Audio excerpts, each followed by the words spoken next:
মুহাম্মদ রাসূলুল্লাহ সাল্লাল্লাহু আলাইহি ওয়াসাল্লাম বলছেন, আল হালালু ইন্নাল্লাহা তাইয়্যিব লা ইয়াকবালু ইল্লা তাইয়্যিবা।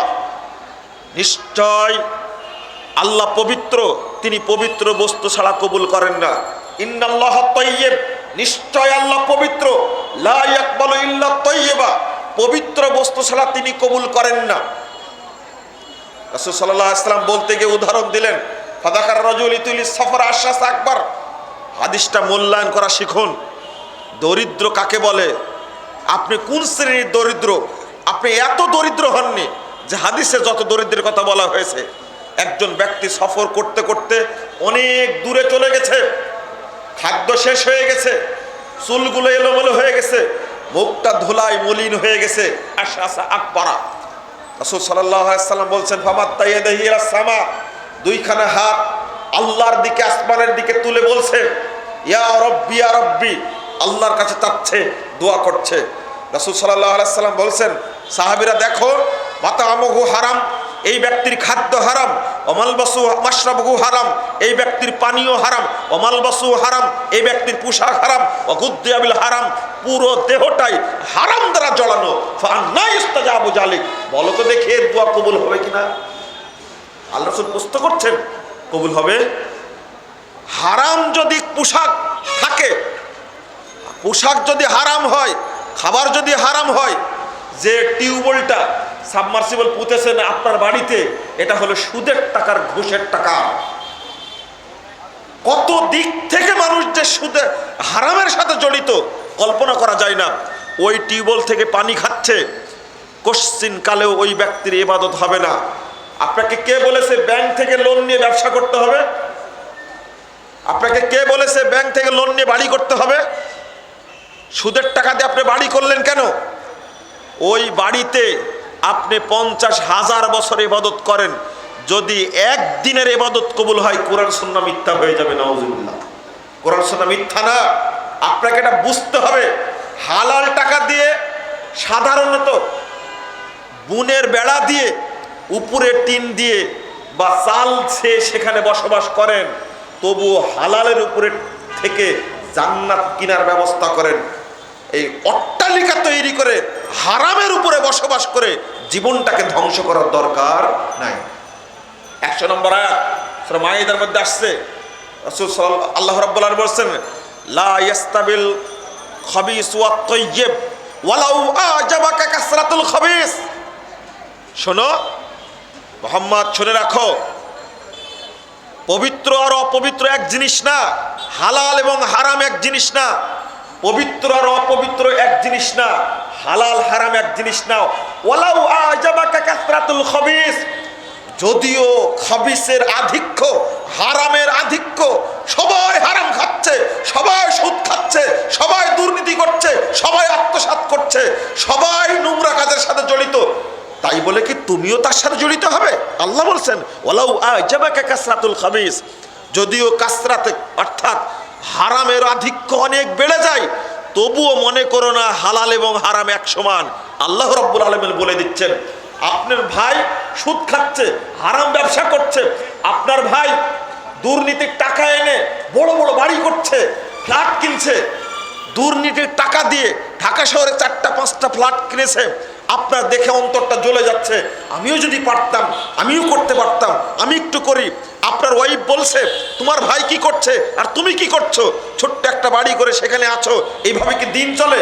ইত্যাদি ইত্যাদি কথা আপনার কানে আসছে, আপনাকে বলছে। ডান দিকে তাকাচ্ছেন, বিশাল একটা প্রাসাদ হারাম টাকা দিয়ে তৈরি, বাম দিকে তাকাচ্ছেন, বিশাল প্রাসাদ হারাম টাকা তৈরি, সামনে তাকাচ্ছেন, বিশাল প্রাসাদ হারাম টাকায় তৈরি, পিছনে তাকাচ্ছেন, হারাম টাকায় তৈরি। আপনাকে চারিদিকে কিলবিল কিলবিল করছে হারামে, ওই সময় আপনাকে ধরছে, আপনি এখন কি করবেন? আল্লাহ বলছেন, ওয়ালাউ আজাবাকা কাসরাতুল খাবিস, যদিও হারামের আধিক্য বেড়ে যায়, তবুও মনে করো না হালাল আর হারাম এক সমান, কখনোই না। যে ব্যক্তি জান্নাতে যেতে চাইবে, ওই ব্যক্তি হালালের উপরে টিকে থাকবে, হারাম রুজিকে অবশ্যই সে বর্জন করবে, এতে কোনো সন্দেহ নাই।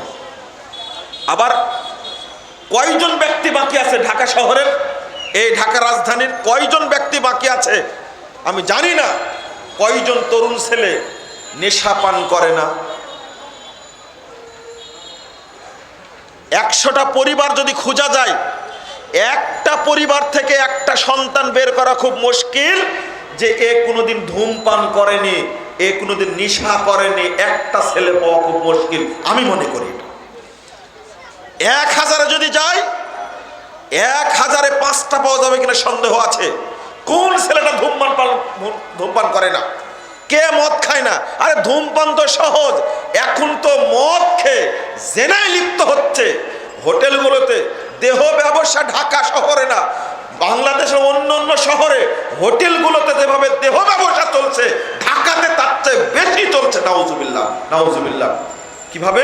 সব মাদক দ্রব্য খেয়ে, নেশা খেয়ে, মাতাল হয়ে এই কাজগুলো করে। সন্ত্রাসী কার্যক্রম ঘটে কি জন্য?